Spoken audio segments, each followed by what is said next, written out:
I was getting ready for the evening just like any other. A few old friends had been invited over, and I'd arranged the gathering at our small house on the outskirts of the city. Jason and I always planned these kinds of nights: dinner, relaxed conversation, a bit of wine. It was the usual thing, no surprises. But then he arrived.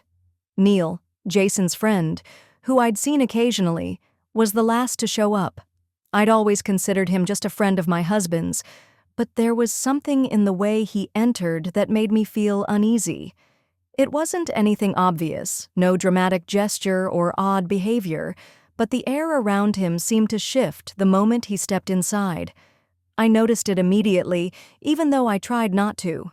There was a subtle tension in his movements, a certain stillness in the way he observed the room, and then, almost imperceptibly, his eyes met mine. There was nothing overt in his gaze, nothing inappropriate, but it lingered longer than I expected. I turned my attention to the others, tried to laugh, to shake off the sensation that something had just shifted, but I couldn't.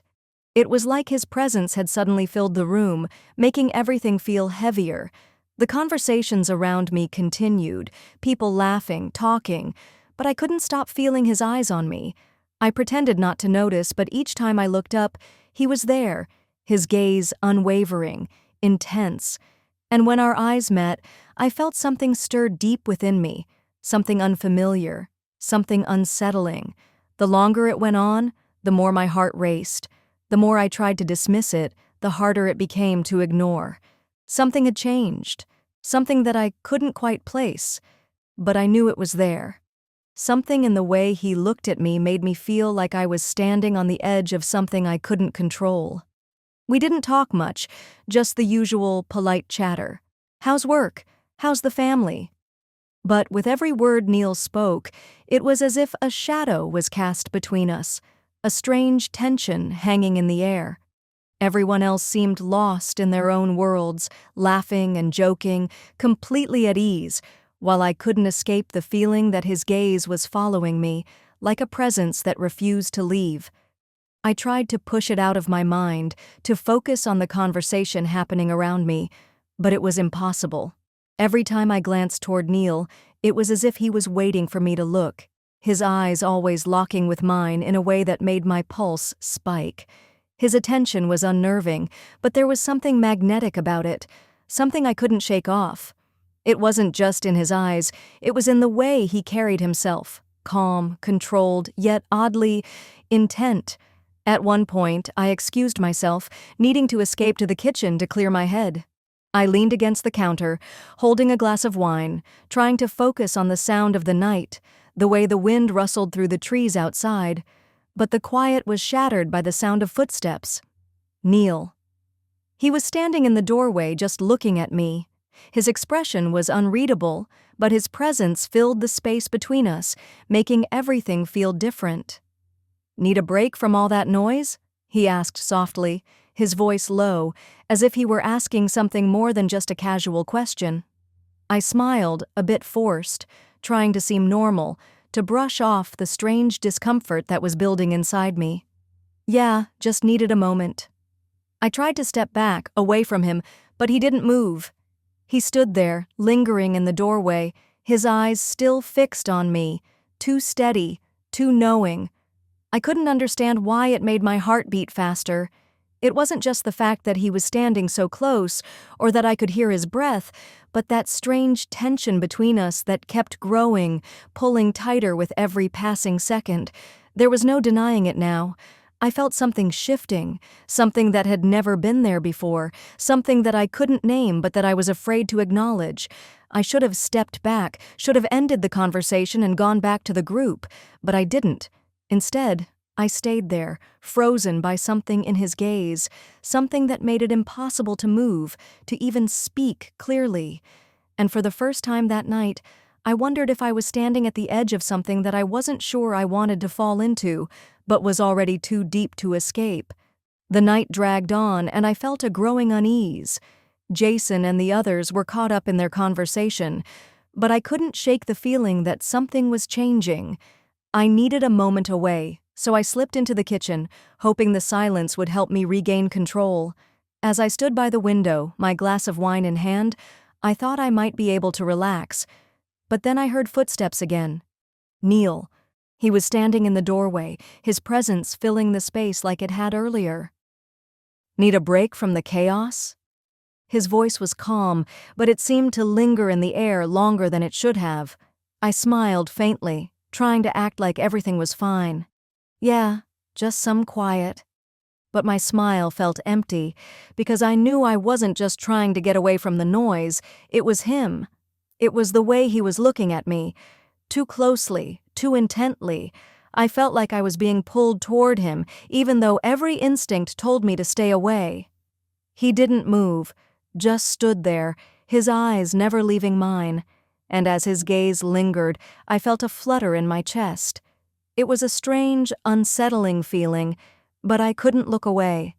Hours passed, but the unease never left me.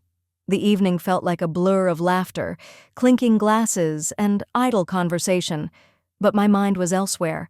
Jason was fully absorbed in his talk with the others, unaware of what was going on under the surface. And me? I couldn't escape Neil's gaze. Every time I looked up, his eyes were on me, steady and unyielding. It was as though the room had shifted, and we were alone in it, and no matter how hard I tried to convince myself that nothing had changed, I knew it had. I kept telling myself that it was just my imagination, that it wasn't a big deal.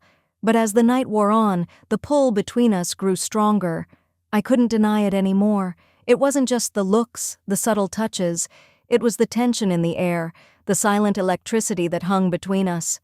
I tried to focus on the others, but my thoughts kept drifting back to him. And each time I looked at Neil, I saw the same thing. The quiet intensity in his eyes, the way his gaze seemed to follow me, always just a little too long, a little too lingering. At some point, I excused myself once again, retreating to the kitchen. I needed some space to breathe, to think.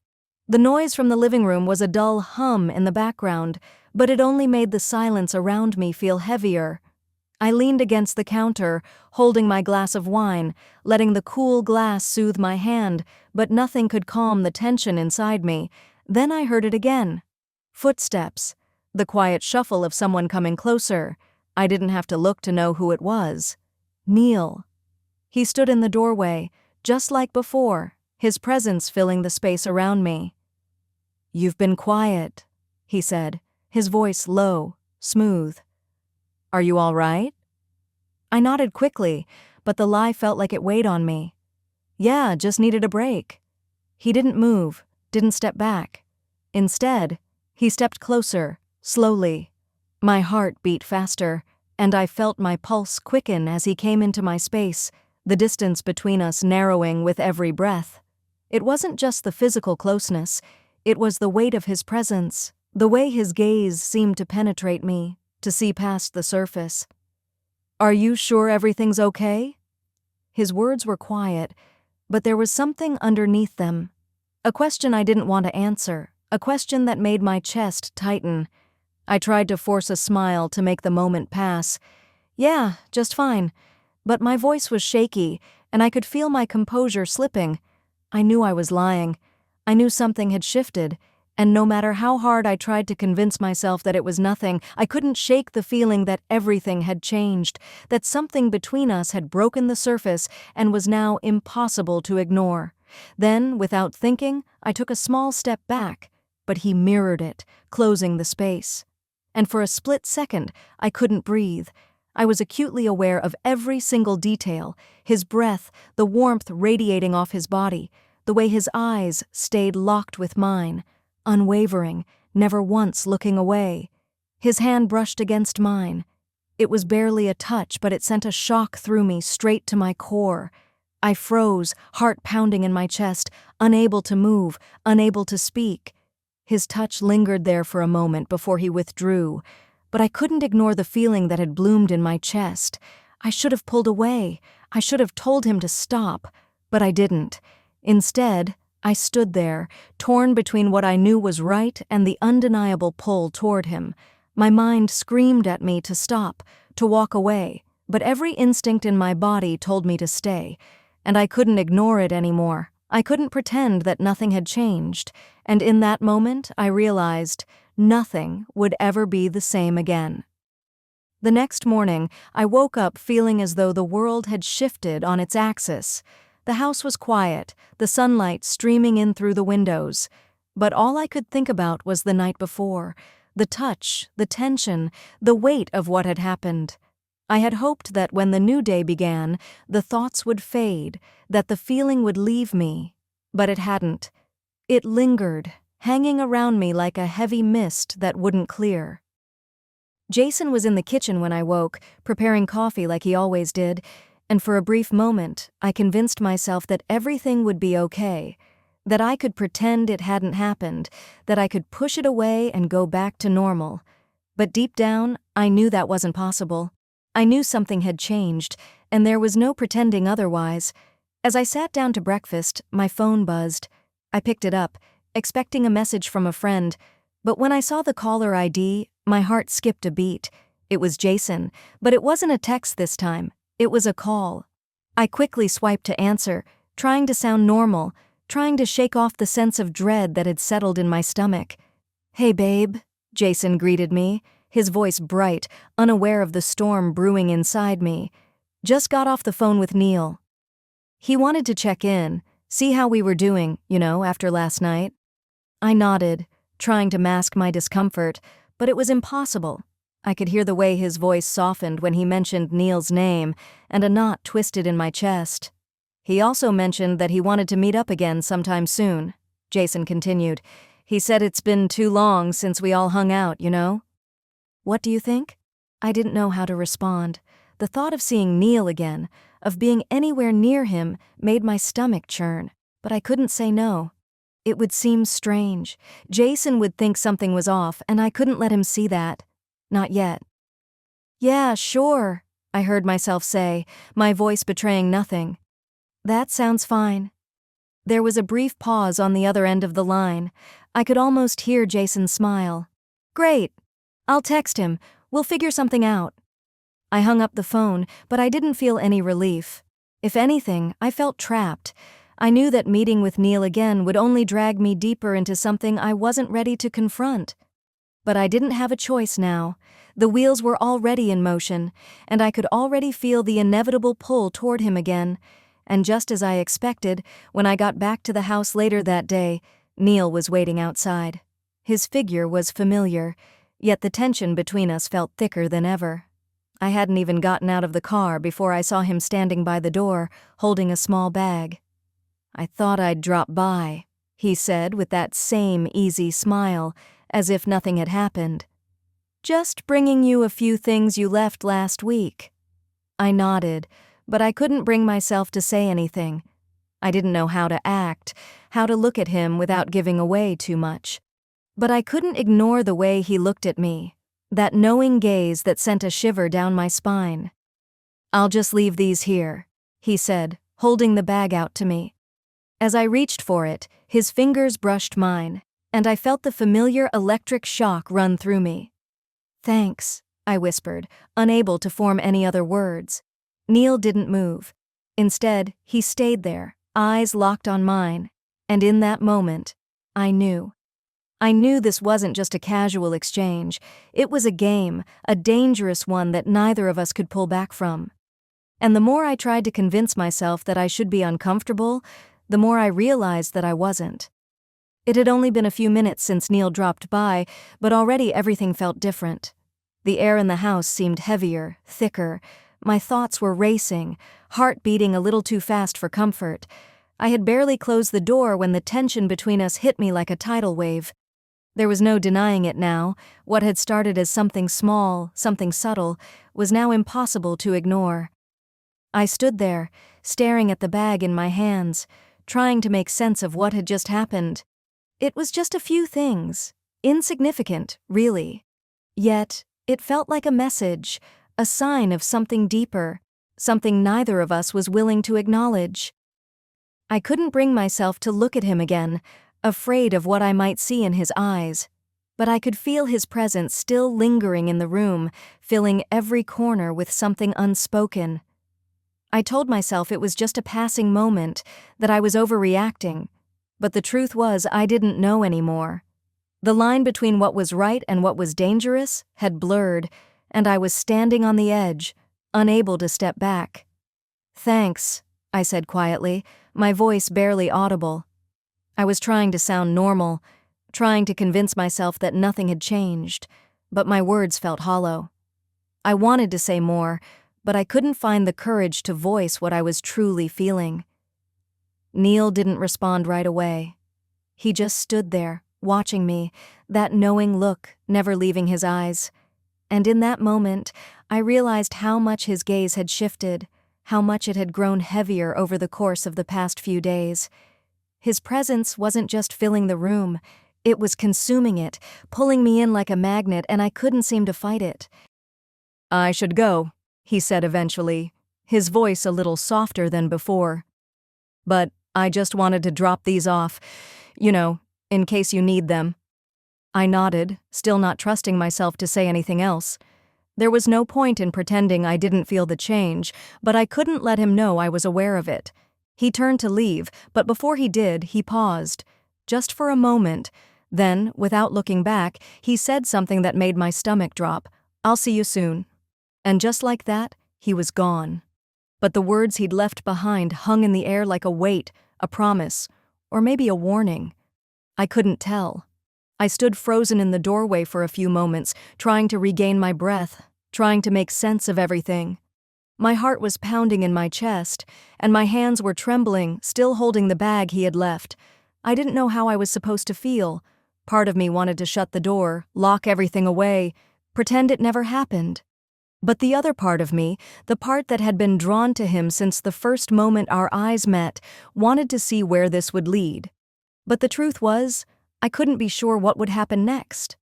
I didn't know if I could walk away from this without something inside me breaking, and that terrified me more than I was willing to admit. Jason, as always, tried to keep things normal, to distract me from whatever was festering inside.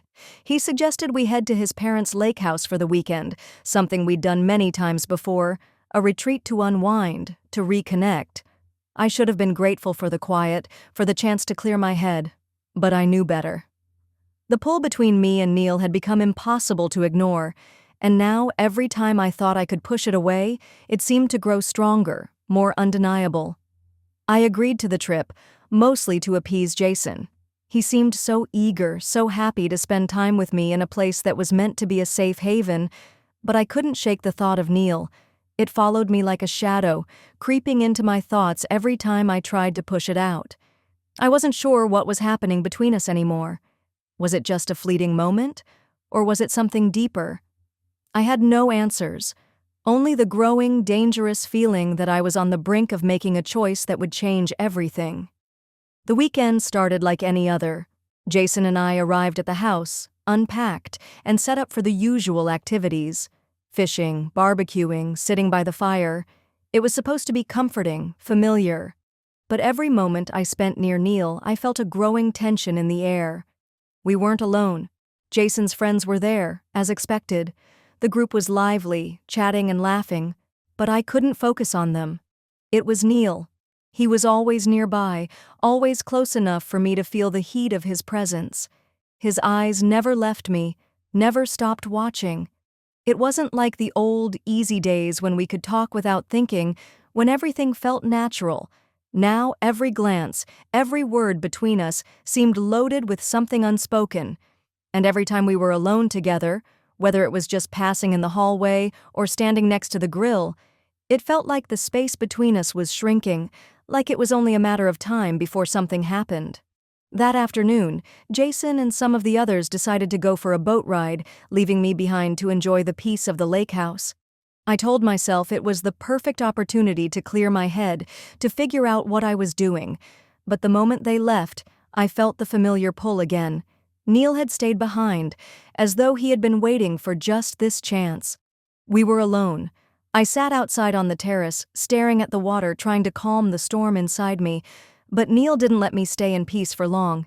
He came up behind me, so quietly that I didn't hear him until he was almost standing beside me. "Beautiful day, isn't it?" he said, his voice low but warm, the kind of tone that made my heart skip a beat. I nodded, trying to sound casual.